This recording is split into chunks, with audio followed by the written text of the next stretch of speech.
حضرت شمس تبریز عشق کے 40 اصولوں میں سے ایک اصول کے طور پہ اس راز محبت کو یوں بیان کرتے ہیں: محبت کے بغیر زندگی بے معنی ہے۔ مت سوچو کہ مجھے کس قسم کی محبت کی تلاش ہے، روحانی یا جسمانی، ملکوتی یا ناسوتی، مشرقی یا مغربی۔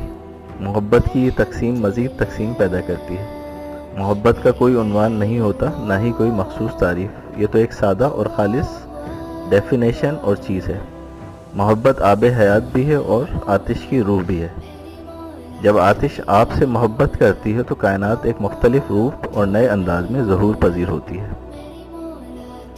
تو یہ محبت کیا ہے اور اس کی کیا نوعیت ہے، اس بارے میں رونڈا بائرن اپنی کتاب دی پاور یعنی محبت کی طاقت میں بیان کرتی ہیں کہ دراصل لا آف اٹریکشن یا قوت کشش ہی محبت ہے۔ محبت کشش ہے۔ جب آپ اپنے پسندیدہ کھانے کی طرف کشش محسوس کرتے ہیں تو آپ اس کھانے کے لیے محبت محسوس کرتے ہیں۔